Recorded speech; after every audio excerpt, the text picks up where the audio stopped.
Hello, welcome back to Sjtv. We're here with a bunch of different segments, some ranging from Squid Game, a show that I believe most of you have already watched, to political stuff with Brian. And hell, even the student council elections, which will be happening, I believe, on November 3rd. Ask your closest advisor for that information if you're truly invested. And there is the breast cancer awareness walk, which by the time this has gone up, we've already done it, and it'll be great. Halloween is coming up, so many students may question whether we can celebrate it in the school or not. The answer to that is no. Sadly, we cannot be bad. But do you think it's fair? Even no matter what your beliefs, some people believe that Halloween is against what they believe. It, in a sense, it'd make them uncomfortable. So in turn, we ask you, in your family groups, to discuss with the people around you. Do you genuinely think that it's right to stop the holiday because it would make some people feel uncomfortable? You can talk that with your family group advisor, with your other students, and we advise you to take time to actually give those thought-provoking conversations. In other news, The student council election is planned to be held November 3rd. please vote. Or don't. It's up to you. We can't force you legally. Squid Game. What does Squid Game say about us? So basically, Squid Game is a Netflix show that is based on playing children's game for money. Lower income people in general usually are picked out to join these games for a huge cash prize.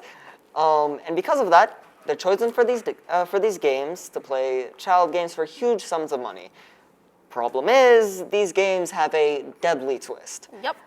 And the show revolves around a small cast playing these games and trying to get through it. And if you've been on the internet at all in the past month, you know that this Squid Game has been critically acclaimed and highly enjoyed by multiple people. Yep. If that was you, would you play the game? Honestly, my luck is terrible, so no. I'll definitely play the game just for the cast, you know, because they have some beautiful cast. Like the police officer, he was so cute. I'll definitely watch the show for him. Literally, I'll join the show for that. But yeah, and for the money. You don't even get to see him. Like, no one in the game saw him. But like still, I saw him. Wow. Anyways, yeah. See, you see the demographic here. But if you do like action-packed shows and highly suspenseful shows, we do recommend you watch it if you haven't already. Which, again, if you haven't already, you're living under a rock. But like not everybody has like time to watch Squid Game or like everybody who's interested by Squid Game. You know that, right? No, I know. You don't force people to watch shows. You know that, right? I know, but I'm just saying. Just because they didn't watch Squid Game doesn't mean they're really under a rock. I'm not saying. That's what you well, just said. Look, what I'm saying is that it's very hard to not know about Squid Game because everyone is talking about it. I'm getting attacked. This month is Breast Cancer Awareness Month. Breast Cancer Awareness Month helps spread awareness about breast cancer. It also helps raise donations for women who can't afford mammograms. Breast Cancer Awareness Month helps people speak about these issues but also have a safe space. Wearing pink will show your support for survivors of breast cancers and victims as well. So, in order to show Breast Cancer Awareness Month some support, we will wear pink, just how like I am today, to show support. Hello everyone, and welcome back to another segment of If You Didn't Know.